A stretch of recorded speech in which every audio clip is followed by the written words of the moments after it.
You're listening to Podcast PXN, PlayStation, Xbox, Nintendo. Let's do this.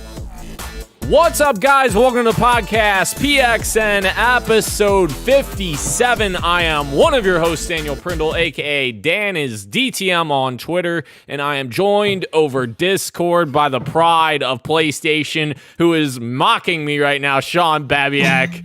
Sean, I freaking hate you. And the Nintendo aficionado, Roro. Guys, we are all back together once again. How does it feel? One big happy family. It feels odd being on a podcast now after 2 weeks of not. Yeah. Just as a reminder, guys, we are still giving away t-shirts to anyone who participates in the live YouTube chat for our episode 50 celebration. So please drop a comment in there while we are recording live to get a free t-shirt. Thank you to everyone who is watching us live and participating in the chat. Just as a reminder, we are live each and every Wednesday at 8 p.m. Eastern Time on YouTube. Just search Podcast PXN and you will find us on there. The topic of the show this week, guys, is all of the next-gen news that we've gotten this week, and there is a lot of it. But first, the show always starts with the PXN news of the week, so let's go ahead and jump right in. Guys, this news is fresh off the press. Today, Sucker Punch has a new job listing that is hinting at a possible Ghost of Tsushima sequel. What? So, I feel like this is pretty quick. I mean, we just got the new DLC for Ghost of Tsushima that added the co-op and all of that stuff, and man, they're already hiring for that sequel. I guess they officially have a success on their hands, which is great news. I know you both have enjoyed your time, and I've enjoyed my 2 hours that I spent with it. So I don't get you. I don't understand you still. So how hyped are you guys for this? I still am hyped to check out the co-op DLC because I really want to give that a go. I didn't beat the game. I took a break with a couple of the Switch games that have released recently, but I'm eager to jump back in, actually, hopefully by Friday. So hearing that there's going to be a sequel to this, pretty cool. I'm curious what they'll kind of do with, is it going to be still on Tsushima, or would it be somewhere else, but just kind of in the vein, and just kind of keep that type of Japanese story kind of going. Type deal, but I mean, more of that world for the better. And Sucker Punch 100% has a hit on their hand. This was, I think, the best-selling game in the month that it released, and then it has gotten pretty good accolades so far, and I think it is going to be a top contender for Game of the Year. I think it'll be, personally, people's more Game of the Year than Last of Us Part 2. Wow. I'm super excited if this is for hiring for a sequel. I still haven't checked out the co-op yet, but I can say that I have beaten the main story for Ghost of Tsushima now, and ooh baby, it's really good. And I don't want to spoil anything, so I'm not going to say anything, but I can see what they can do for a sequel after completing it, seeing what kind of direction they go. Again, I don't know, like Sean was saying, I don't know if it's going to take place on Tsushima as well, but very exciting news, and yeah, it's definitely on my list of Game of the Year as well. Sweet. Awesome. I'm not sure what my Game of the Year is going to be this year because it's been such a weird year, but I would imagine Miles Morales and Cyberpunk 2077 are probably going to be pretty near the top for me. But what are you leaving out, Daniel? What am I leaving out? What are you leaving out? Ori and the Will of the Wisps. Thank you, you idiot.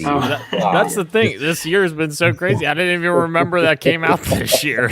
Feels like a lifetime ago. I will say this, unfortunately, and I apologize for saying this, Hades has overtaken is now my Game of the Year at the moment. Wow. Okay. Roguelike. Really take. I've spent ungodly amount of hours on that. I know, Roro, you've played it as well, right? Yes, it's really good, and that doesn't surprise me. It's well, I mean, I haven't played Will of the Wisps, I haven't completed it yet, but I can totally see how that could rise to some of these lists. for sure. So the thing is, Roro, now that Sean just admitted that, like, there's really no reason to play Ori. You should just play Outer Worlds at this point. What? It's old news, old game, doesn't matter. Just kidding. Ladies. Yeah. Moving on to our next news story. Destiny 2 has its next-gen optimizations that have gotten a release date. It is coming December 8th, so about a month after the next-gen consoles hit. They're adding a field of view slider so you can expand your view while playing, as well as 1080 60 frames per second for Xbox Series S, and then 4K 60 frames per second for Xbox Series X and PS5. So this is very good news, obviously. I think we already kind of knew the 60 frames per second thing, but now that we kind of have a solid date, and field of view is a big deal to a lot of people as well who play on PC and everything else, it does increase your awareness of people around you and stuff for PvP and such. But I think Destiny 2 also had a story trailer this week, I believe, as well. Roro, I think that came out this week, and that looked good. Yes, it did, and it did look good. As we talked about a little bit last week about Destiny 2 and Beyond Light leading up to it, the fans are very excited for what's coming, as we've been waiting for literally something like this since the first game came out. Like, a lot of the concept art that was teased very early on is finally coming into the game in its sequel 7 years later. So people are pretty excited, and these optimizations are great. It's awesome to have that superior experience that a lot of players get on PC finally coming over to console players, and I'm sure everybody is excited about that. Yeah. I'm here for it.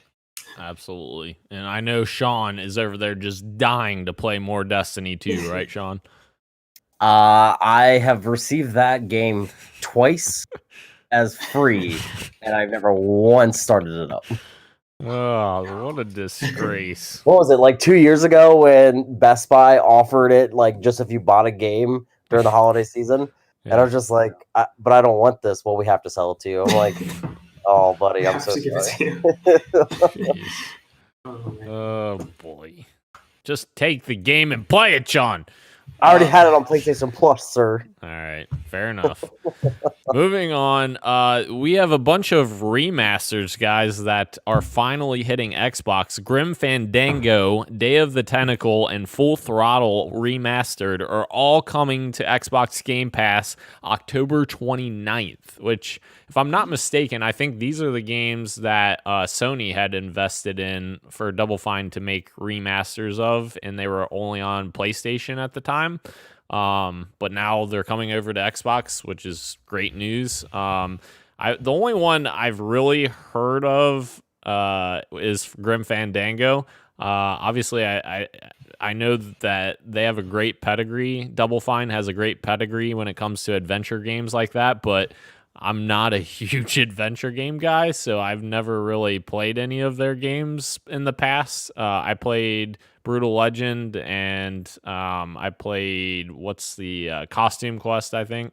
But yeah, I haven't played any of their older stuff like that. Well, if I remember right, they didn't make Day of the Tentacle and Full Throttle. That was old LucasArts. Oh. And they bought the licenses from them. Oh, for those.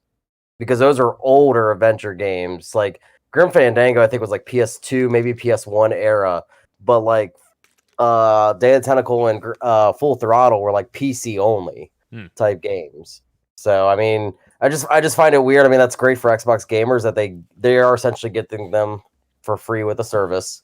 But it has been maybe 4 or 5 years since those came out on PS4, and about 2 years plus since they came out on the Switch. Because those came out on the Switch during the launch year. So I just think that's weird that now Xbox is getting them. It's just a lot of exclusivity deals, which I think will kind of change once this next gen launches. But like, it's just very weird how Xbox constantly gets left out of the talk. I get it, money's thrown, that's how it goes. But like, right now, what the most popular game is Genshin Impact. And they don't have a version at all. And it's just like, I just find that odd. Like, It's like Fortnite. Why wouldn't you want your thing on everything? More copies selling. True. And Roro knows a lot about Genshin Impact. Yeah, I played it a little bit. Well, a lot. But yeah, it is definitely. It's weird that some of these games just aren't in certain places, and it's weird why, like what the reason is behind that. Yeah, for sure. I'm glad that Xbox is getting these games finally. Like, it's good that it's there, but it is weird and head scratchy as to why it took so long. But and if anybody's going to be playing these games when they have a huge slew of other games there, but options are good. True. Options are good. True. And like, yeah, especially with Xbox, like, because I know a lot over the last like 2 weeks has been said about their launch lineup. I agree with some of the criticism. The only thing I disagree with is like, well, where are the games? It's like, dude, if you're smart and you have Xbox Game Pass, you have a shit ton of games to play right off the bat. Whereas previous launches, you never had anything besides whatever launched that day. Yeah. So again, I get the criticism at the beginning of it, but I think Xbox or Microsoft in general is thinking about the long game as opposed to launch day. What's that look like? Yeah, and I think they had all their eggs in Halo's basket, but it unfortunately got delayed, so they, kind of had to deal with that. So I don't know.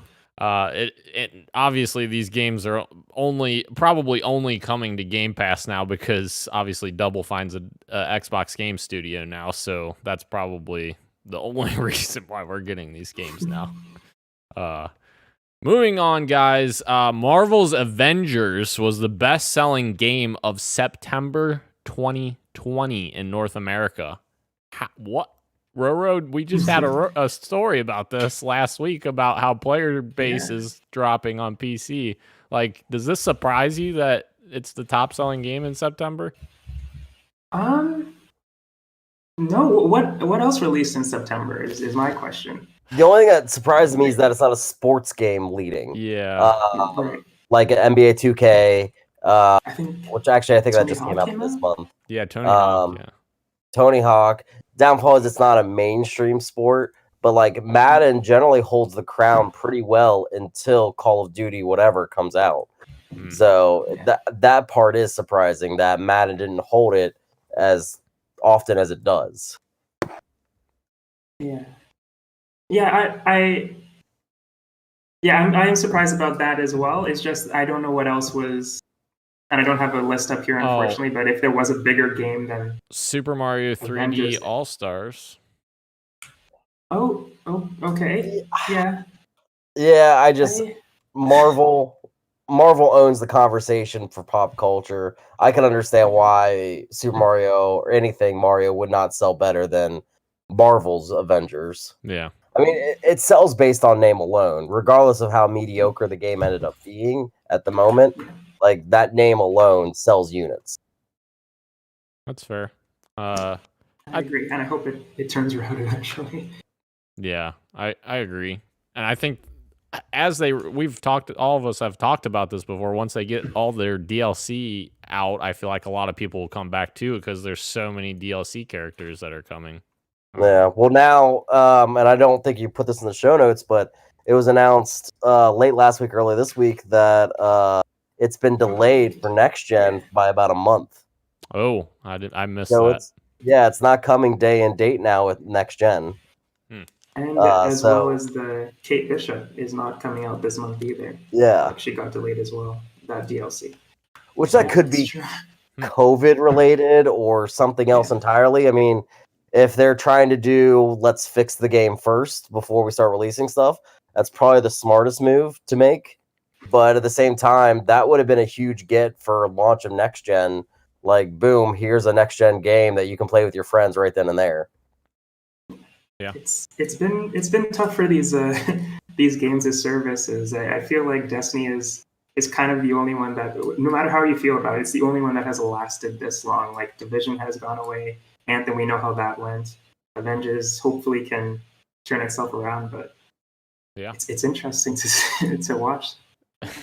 Yeah, Bungie kind of created its own genre, so to speak, with Destiny, and everyone tried to copy it, and Yeah, you're right, Roro. No one's really held the same success that they've had. So, very interesting. Moving on, guys. Haunting of Verdansk brings Halloween to Call of Duty Warzone. This just got me excited because I freaking love the Saw franchise, and Jigsaw is in this. Yes. What, Sean? Why are you giving me a thumbs down? Are you kidding me? It's torture horror. That's all it is. It's nothing about. It's torture horror. That's Yeah. the same thing, right? No, it's not. It's not good horror. Well, I Yeah, I haven't seen all of them. I've only seen the first one and the most recent one. Oh no! Wow, you must have been confused. Yeah. And I saw the most recent one before I saw the first one. Oh no, that's even no. Roro, what are you doing? Gosh. I'm not a big horror person. Saw, man, I'm not either personally. Like I hate scary movies, but Saw, I just love the story. Like I love like the twists that they give you at the end, because there's always a twist. Even in the newest one, Jigsaw, there was a cool twist at the end. Like, oh, I just love that. Anyways, I'd like to see the Chris Rock one that was supposed to come out this year. Yes. But, yeah. I guess it was like a spin-off type thing. It wasn't actually Jigsaw, but Yeah. I would have liked to see that, because seeing Chris Rock in a serious movie it's like most comedic actors. When you see them in a serious movie, they're actually generally pretty good. Yeah. And Chris Rock is like directing it and everything too. Like it's his vision or whatever for the movie, because he pitched it to them, which that does sound good. I'm excited for that. So, but anyways, welcome to Movies Weekly. So we're doing Lovecraft Country next. I call it. Yeah. Call it. But yeah, I think this is kind of cool for Warzone to kind of mix it up a little bit. There's like zombies you can play as after you get eliminated as well, and like you join the map as like a zombie, so it's kind of a cool twist. I think Apex did something similar to this. Apex Shadows last year. Yeah, you were a shadow for it. I remember that. Yeah. So I think it's cool, but I don't know. We'll see if I actually play it. Oh, I do want to try Warzone eventually. You skipped your third news story. I skipped my. Oh gosh, I did. You're right. Thank you for catching that. I would hate to miss my buddy Randy Pitchford here. Yeah, Randy Pitchford. Yes, I'm talking to you, buddy. Borderlands 3 Season Pass 2 has been announced, and guys, I want to ask you: have we ever heard of a Season Pass 2 before? Yes, but not called like that. Because Super Smash Brothers has a second season pass. That's true. That is fair. So I mean, that's my most recent example. There's been others in the past too. Yeah, that is fair. Yeah. But I haven't heard Season Pass 2 either. Yeah, part 2 of the Season Pass. Oh. Like, nor have I seen Super Smash Brothers. You knew it was just going to be characters, because that's what they just call it, character Season Pass, whatever. Yeah. But like the details surrounding Borderlands 3 Season Pass 2 is less than be desirable. Yeah. Yeah, it seems, we were talking before the show, I think it's confusing that they're not adding more characters. Like that was such a thing that people loved from Borderlands 2 DLC, that you got those other characters, a different type of character, and they're not doing that. It doesn't make sense. They're doing different upgrade paths, so to speak, for this DLC is one of the things, but I don't know. I don't know if that's enough to warrant a Season Pass 2. I don't know. Sean, you're the Borderlands person. I don't know. What are you wanting to see? This is the sad part. First off, I have the Season Pass. I never played a single thing for it again. It also didn't help that, like, in my mind, after that game released, I put about 300 hours into it. As Daniel can attest to, I was obsessed. That's all I kept playing. But again, my main gripe when it came to anything, and I said this before even the game came out, is I wanted characters. Never once got characters. I mean, Krieg was so awesome to play as in Borderlands 2 because he was such a different character in that game, because he was melee based and it's a shooting game. So I I don't understand where that ingenuity and inventiveness went to when it came to this type of season pass or even the last one. It just, I don't know. It seems like we're going backwards when it comes to Borderlands itself. That's what people want. At this point, people have probably played the characters to death. Yeah. Why would you not like, hey, here's the selling point for Season Pass 2. You're going to get like, I don't know, maybe 2 characters or something like that. Like, it just makes sense. And the fact that they're not even announcing that at this point, what's anybody's motivation to get this? Exactly. Railroad, does this entice you at all to pick up Borderlands 3? No, it does not. I really enjoyed it the first time I played it. Like I thought it was fun. I played, I think, I forgot the girl's name, but she was like a diva sort of character. She had a mech and she had goggles. I played as her and she was fun. I enjoyed my time with it.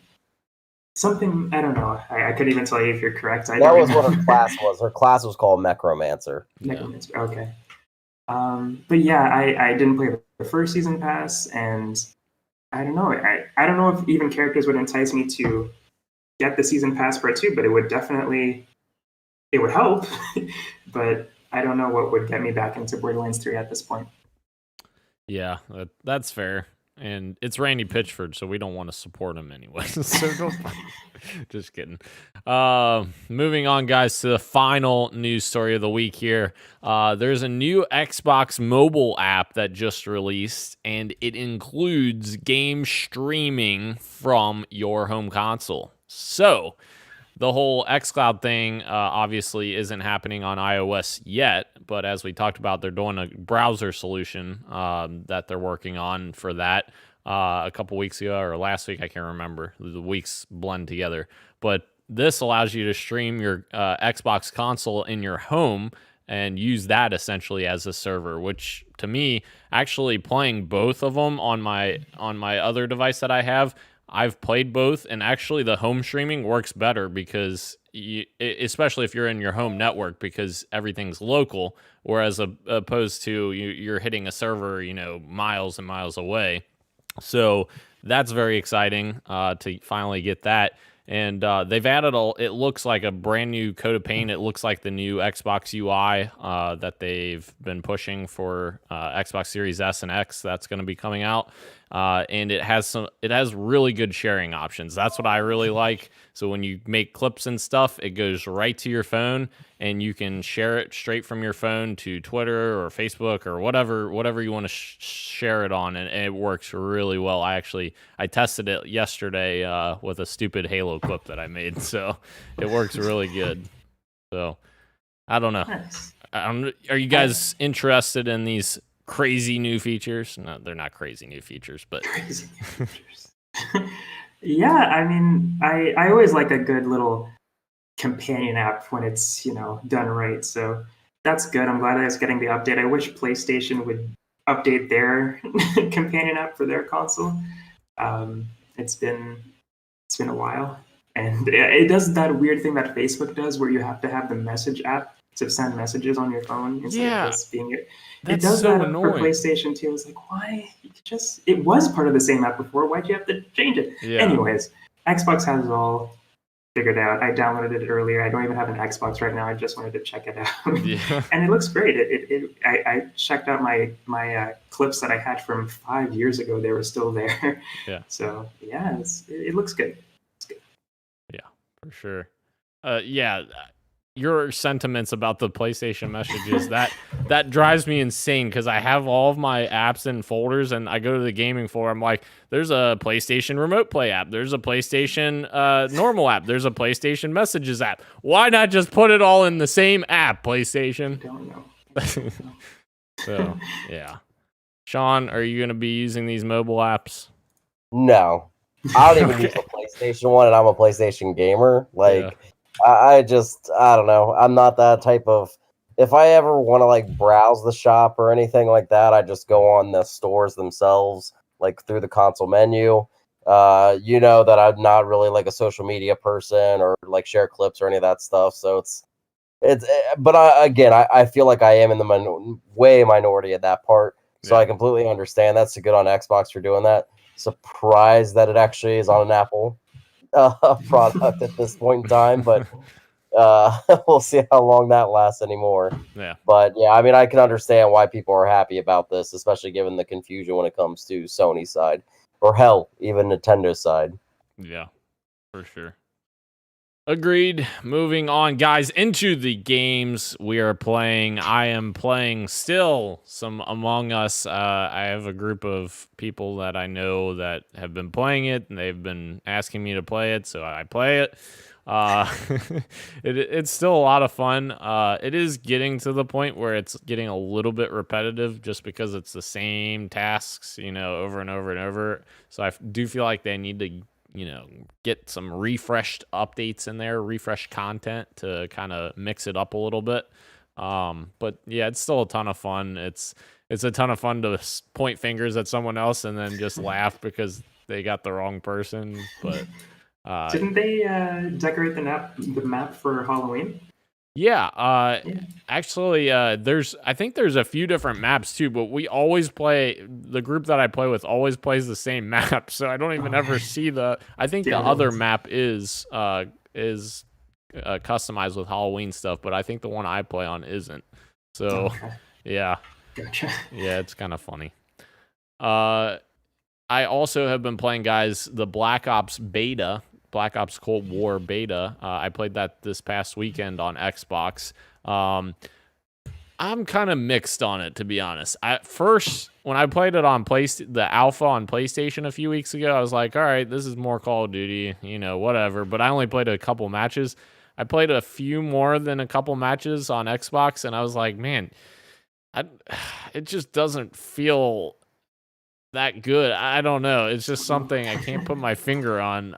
Maybe next gen versions will be better with 120 frames per second, but so far I'm not hugely sold on it. But I'm still probably gonna get it just for the campaign and zombies because I'm stupid and there's millions of people out there that do the same thing that are just as stupid. So yeah, now you guys can proceed to make fun of me. You're calling Call of Duty gamers stupid? Is that what you're saying right now, Daniel? Yeah. Yep. That's not cool. It's not cool. Right now, I finished Ghost of Tsushima. I finished that up. I'm still definitely going back to clear out the islands and do all those side quests and stuff like that. But I got to. I was getting pulled along with the story. I just couldn't deviate from that path, so I just went straight for it recently. And I wrapped it up, and it was really good. And it is absolutely on my Game of the Year list now. It's definitely in my top 5. The list is kind of short anyway because this year was weird, but yeah, it's definitely in my top 5. And I really hope they're making a sequel. That's all I can say. And I'm excited to check out the Legends DLC scene because that looks definitely up my alley as well. Nice. Is the Legends DLC, the co-op stuff, is that different than the main story? Yes, because you don't play as Jin, as at all. Oh, okay. I think that's his name, isn't it? Jin? Yeah. Jin. Yeah. Yeah. You don't play as him as all. You play as because you're fighting, kind of like Gaikai's type thing from Neo in a sense. It's a completely different game. It definitely puts the ghost in Ghost of Tsushima. Yeah. Sure. So I know it's been a few, but first off, Hades. Finally beat Hades, the enemy, not the game. I did find out that there is an ending to it eventually, which is very odd that a roguelike has an ending. But they say it comes out of nowhere, and I made sure not to go into the spoilers itself, but they said it's one that knocks you on your feet basically. So I'm very much looking forward to that because this is the first roguelike that I can actually tell you this. I can tell you everything that's going on in the story. I know my character's motivations, and I like that's very refreshing in that genre. But the game that I would have loved to talk about a few weeks ago is Super Mario 35. I had my best streak last week. I had 5 wins in a row. Oh my God. So I felt like a god on it. I really hope this sticks around. Me too. I'm liking it more and more. Yeah, it's It's got some issues, don't get me wrong, Yeah. but especially for a game that you just get with your service, more or less, it is a lot of fun just to kind of goof off. Sometimes it does go a long time. Like I had one game go 25 minutes, and literally after the God. first 10 minutes, it was just me and one other person. Holy And it finally took like where I just sent him, I think, like 13 Bowsers in a row. So I was sad on that. But I don't know. It's just a really cool experiment that I kind of hope that they do a little bit more with too going forward, and just see what else they can do. So how does that work? If you kill your Bowser, it goes into his game like endlessly? Correct. Well, kind of. Like it goes. You can choose if it goes to a random player, the player with the most coins, the player with the least time, or the one who's attacking the most people. So normally I just go for random, because it doesn't really matter too much. There's not really anybody that you're gunning for, technically, until you get like 1v1 type deal. But it can get crazy once it gets down to like 10 people, and that's when like everybody can just go after one person if they really feel like it, because you can see where everyone's sending people to. Oh, I don't know if I like that. Yeah. So it is pretty funny. I don't know. I just like it because it's like I never feel like upset when I lose. Like if somebody sends me a crap ton of enemies, like if they send you a blooper fish in a dry land area, you just think it's hilarious to try to like figure out how the hell you're going to get around this in order to win. It doesn't actually piss me off. I'm like, you bastards or anything like that. I'm just like, that's just funny. Like, why is this a thing? It might piss you off, Daniel. Yeah, it sounds like it would. Like, especially since you can see people who are teaming up on people. So I feel like I would get teamed up on, and then people just pile on. Oh, yeah. I don't know. I'll probably check it out though at some point because it does sound very cool. Guys, moving into the topic of the show, we actually have devoted most of the not most of the show, but a good chunk of the show for once to the topic of the show. That never happens. So, first item, we're going to talk about the next gen news that have kind of dropped this week. So the first thing that we have on here, PlayStation 5's UI has been officially revealed. And it looks very interesting. There's a lot of new elements that they're adding. I think I can kind of go into like what my favorite aspect is. My favorite aspect is probably the part where you can like share your screen essentially. And so you can share with someone else like what you're playing, and then you can put them like up in a corner, and like, you know, that seems very useful for like strategy guides, or like if someone's helping you with a certain part of a game or something like that. That sounds super cool to me. And a lot of that stuff actually reminds me of the Snap feature on Xbox One when it first launched. That the Snap feature just disappeared because it took too many resources from the games themselves. So that kind of begs my question, guys. Is this feature that they're doing very similar to that? Is that going to take too many resources, system resources, away from the games in order to make this work? What do you guys think? I don't think so. I think they've got it figured out at this point, hopefully. I really like that feature on Xbox as well, by the way. Yeah. I used to play Destiny and watch Twitch streams in the corner, so I could do both, and watch YouTube videos, anything like that. I really like that feature. I was sad to see it go one day. I was like, I was taking a break as well, and I just came back and it was gone. I was like, where'd it go?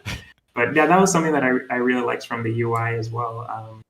I don't think it's going to take up whatever. I don't think it's going to create any problems for gameplay. I hope. Yeah. I just don't know if it's going to be something that you'll truly utilize. Like, I mean, even listening to Game Scoop from last week and everything like that, I think Sam Claiborne had a lot of good points. As far as that, these necessarily won't be guides that are tailored to, I guess, break the game. And I don't mean break the game as in a bad way, but like a lot of strategy guides, these days are there not to guide you through, but to get through. So like one of the most famous things to talk about is like always like Souls-like games and how to cheese a boss. And that's where like that term comes from. And a lot of those guides that have like are always like, okay, you could literally get a boss like glitched up into a wall and cheese them just with like slashing and stuff like that. I don't think those strategy guides, if they're made by the developers or probably testers, are going to really do that if they're connected to the game like that. So I don't know the utilization for it.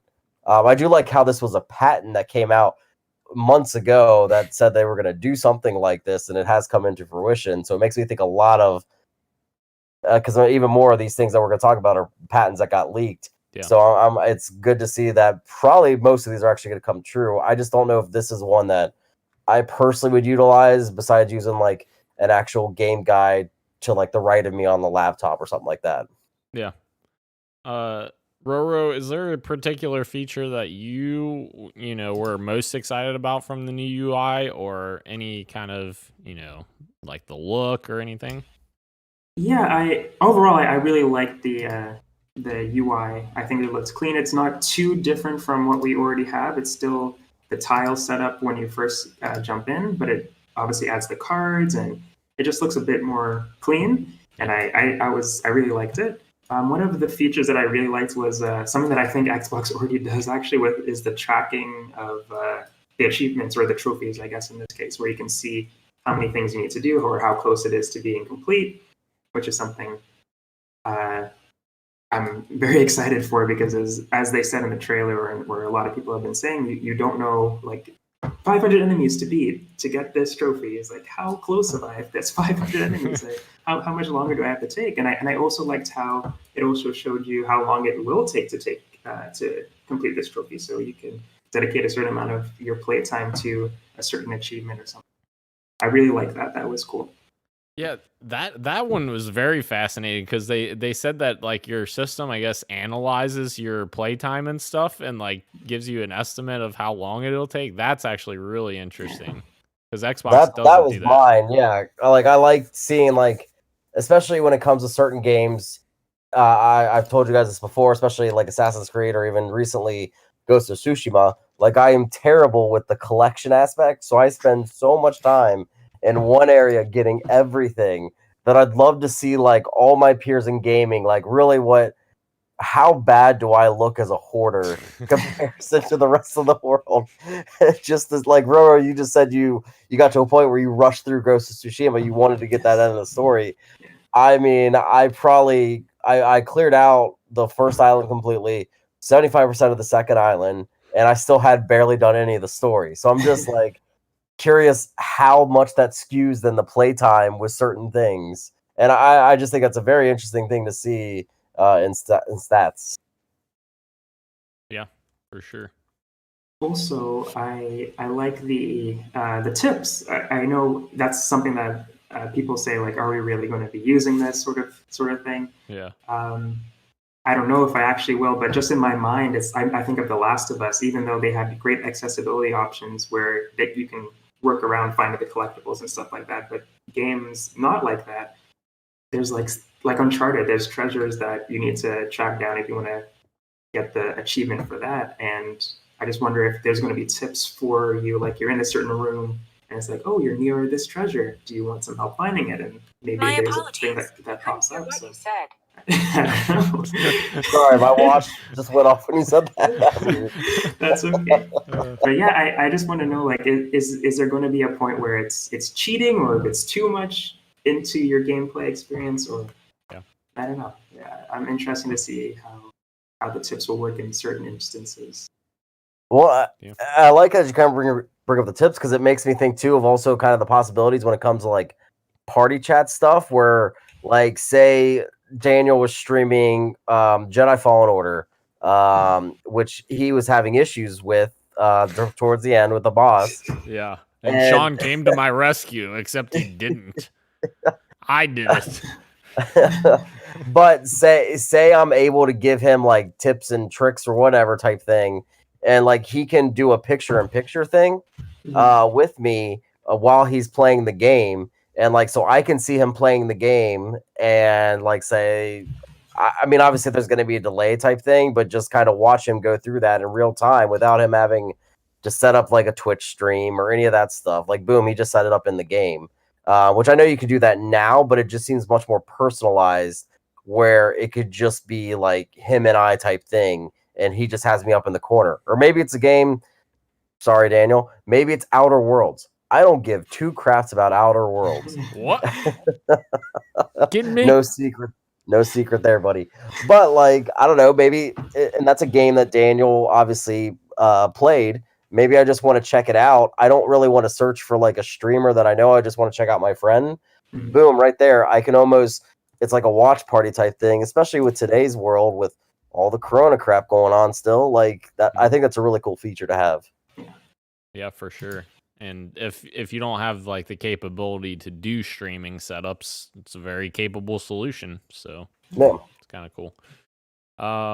Moving on, guys. There's more PlayStation news. PlayStation 5's fan, apparently the fan inside of it, will get optimized over time via online updates. So they were talking about this, and it's.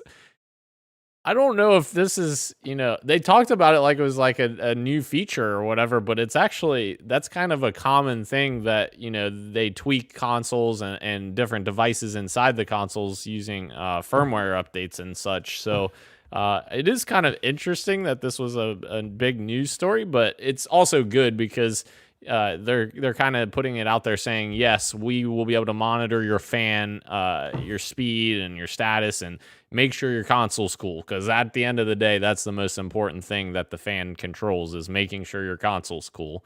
So yeah, I mean, I guess this is good news. Well, my thought is too, maybe this is because this was such a huge topic in the beginning of both console launches this time around. Like no matter who you went with in the end, both fans got very loud and with their initial launch consoles. So I guess that's kind of why they're saying that now, because I agree with you, Daniel. This isn't something new. I mean, PCs have been doing this for ages, type thing. So it's just, I guess it's something to alleviate concerns that, hey, at launch, yes, but like down the line, it'll be quieter. Yeah, agreed. Roro, do you have anything to add about these amazing fan upgrades? It would be cool if it got smaller with each update. Oh, yeah. He already said it would be cool. Oh, it would be cool. No. Yeah, I agree. It would be cool. That would be some crazy tech. That would. Moving on, guys.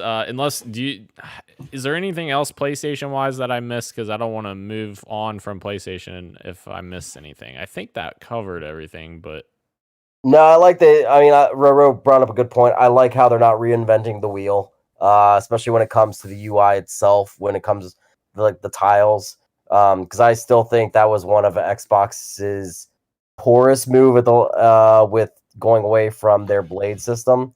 Because I actually really like that on the 360. So I'm glad that they're keeping that look with the PS4, because that just makes it so much easier too for consistent adopters of the PlayStation family. That boom, you're basically still in you're set on the same console, just new and fancier. Fair. Yep. Completely agree. And for those out there who want the blade system back, press your guide button.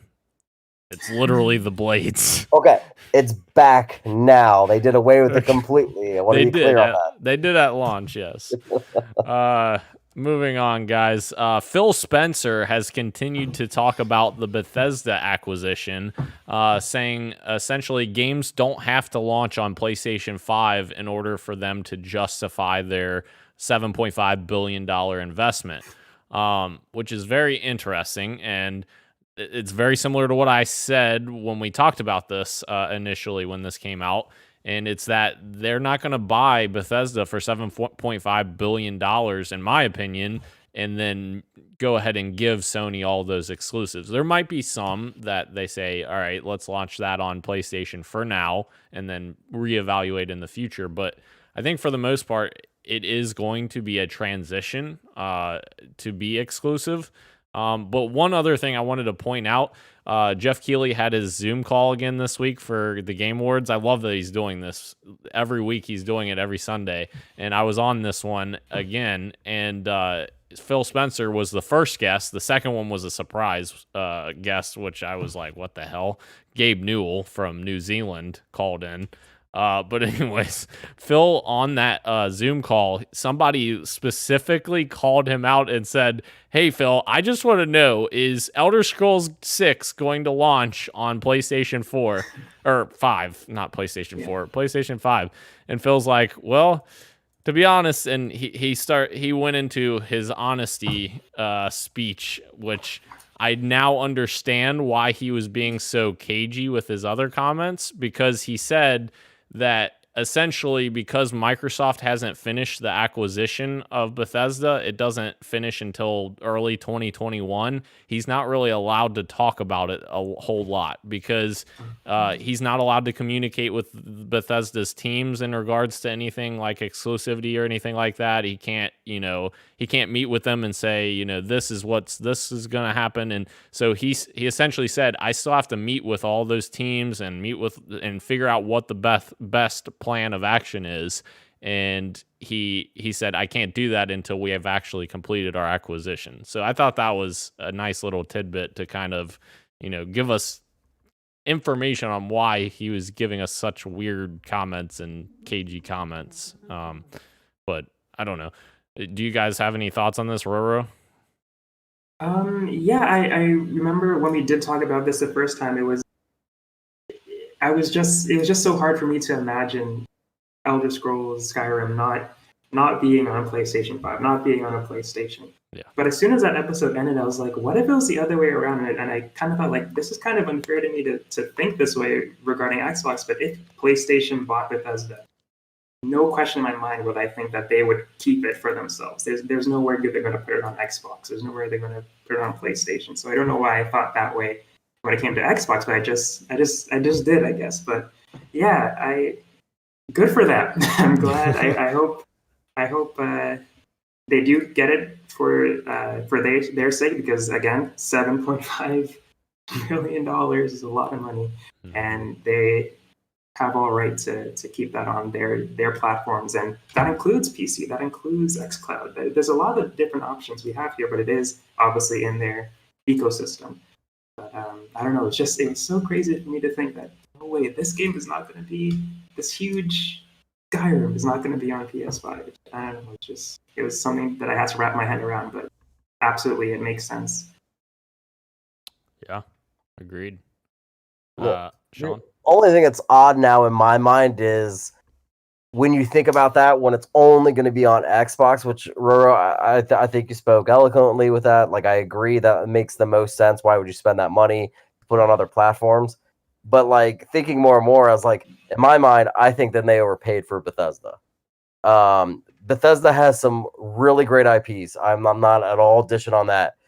But you can probably stack all their IPs up to Minecraft, and Minecraft still makes more money than Bethesda does. And again, no hate on either one of them whatsoever. I'm just looking at like probably purchases and all that stuff. And so they only, what was it, 3.5 billion for Minecraft, if I remember correctly? It was actually 2.5 billion. 2.5, sorry. Yep. So that part itself just makes me think then that they overpaid. And I get it. They never made Minecraft an exclusive. They never did any exclusives. As far as I could tell, like most stuff came to it except for a few Nintendo things, right? Yeah, even Nintendo got stuff like Minecraft Story Mode that came to Switch, and obviously normal Minecraft came to Switch. So for the most part, Minecraft is everywhere. Yeah, so that's the only part now that just strikes me a little odd with the deal is the amount of money that they did end up kicking to Bethesda. I personally don't think it matters because in my mind that after Roro, like I said, like you thought about it afterwards because I did too. And in my mind, this is how we get an Evil Within 3. Oh, yes, please. Yeah, because like the second one did not sell that well. We know that. The first one did, but the second one did not. But I still think it's a pretty cherished IP at this point. And so that gives me hope that Phil maybe is thinking in the same realm that we are, where it's like, let's give this a go. Let's see what's going to happen. We don't have a horror exclusive IP at this point. And let's see if we can. Yeah. Because even PlayStation doesn't anymore. Silent Hill used to be an exclusive. Mm-hmm. Silent Hill is dead. Yeah. Totally agree. And it's obviously Microsoft has shown they're willing to let the developers do some weird side stuff because of Game Pass, and like Grounded from Obsidian. That's a small team that made that game and is still making that game. So yes, I would love to see Evil Within 3. Please. I thought I added this little side note, guys. Phil apparently expects Series S to outsell Series X in the long term, which is very interesting. And I think that's kind of what we were thinking because of price, but it still is kind of crazy to read that, I guess. And then also I want to throw this together. Apparently his Xbox Series S that he has at home actually loads some games faster than the Xbox Series X because it has the lower resolution visuals, because it's only 1080 or 1440p as opposed to 4K. So that's kind of interesting that the Series S actually has an advantage in one aspect. But do you guys, I don't know, do you guys expect the Series S to outsell the X? Sean's saying no. No, I mean, so one, I actually, when I saw that quote from Phil, that made sense that the Series S would load faster, because like the resolution just makes sense that it would for that. But like in the if he's saying the long run, Xbox Series X is only going to get cheaper. Yeah, it's not going to go up in price, and it's still going to be a more powerful console than the Series S. Even if the Series S drops to 200, if somehow, I don't know, maybe the Series X goes to like 400, 300, you're still getting a massive bargain that I think will pay dividends in the end. And they've talked about how Xbox now is a platform as opposed to a console generation in a way. So we're going to see almost iPhone-esque iterations of this whole thing, more than likely. So like if, I don't know, the Series Z comes out in 3 years, your Series X is going to be the step below that, where your Series S is going to be 3 steps below that. Yeah. Because let's not forget, the Scorpio edition of Xbox One is still more powerful than the Series S. Well, not exactly. The teraflop thing. Yeah, it can render at a higher resolution, but its CPU is nowhere close to Series S, and it doesn't have the SSD as well. So, in terms of power, as far as output resolution, yes, correct. But Roro, I don't know. What do you think about this? Do you think Phil's crazy saying that, or I don't know? I don't know. I am in the boat of getting a Series S over an X, but I do agree with Sean where further down the line, people are going to be interested in the X. Like even if they do start up an S, personally, I might trade in my S for an X somewhere down the line and just upgrade up. I don't know how that. I guess they cancel each other out because I bought 2, but yeah, I don't know. It's hard for me to say. I still think that the Series S is more approachable for someone. I think.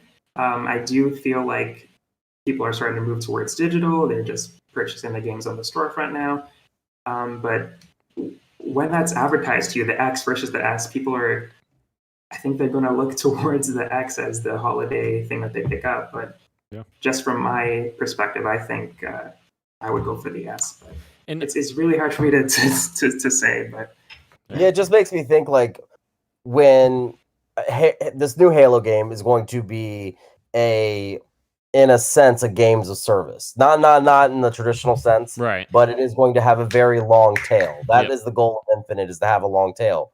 So in my mind, if Daniel and I are going to play together, which I know he'll kill me if I play with him, because he'll be like yelling at me the whole time. Yeah, Like, to me, it just makes more sense that I want to play on the most powerful version of that system. Yeah. So that way, if Daniel tells me, like, I don't know, we were just talking about Destiny with draw distance.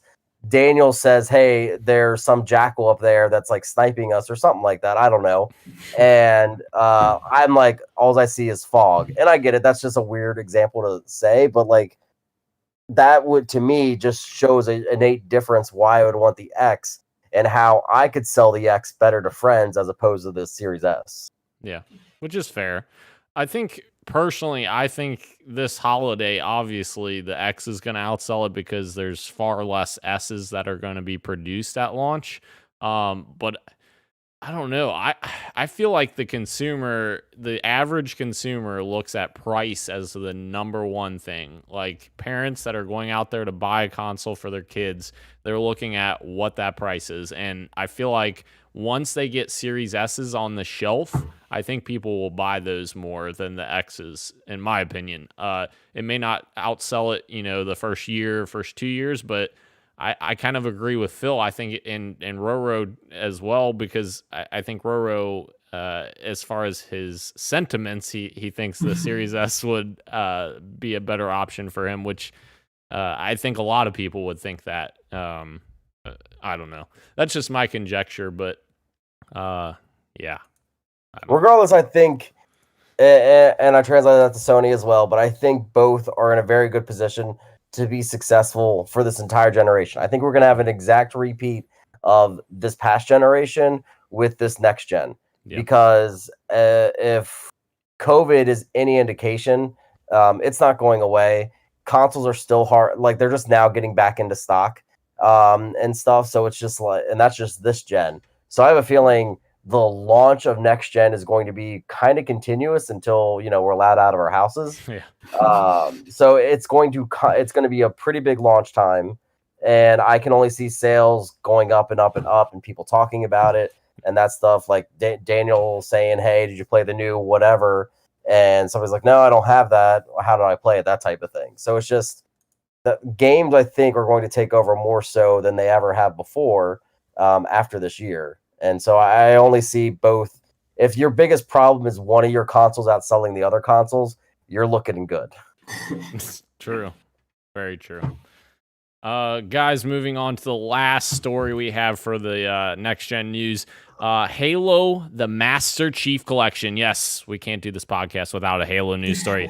I've already mentioned it twice for you, okay? Yeah, is getting optimization for Series S and X, and that will include 120 frames per second support for campaign and multiplayer, a field of view slider, which PC already has, which I'm seeing here. I typed field of view slider, which that was a brilliant typo. Field of view slider and crossplay, which they've been working on for a while now for PC, Xbox One, and Xbox Series S and X.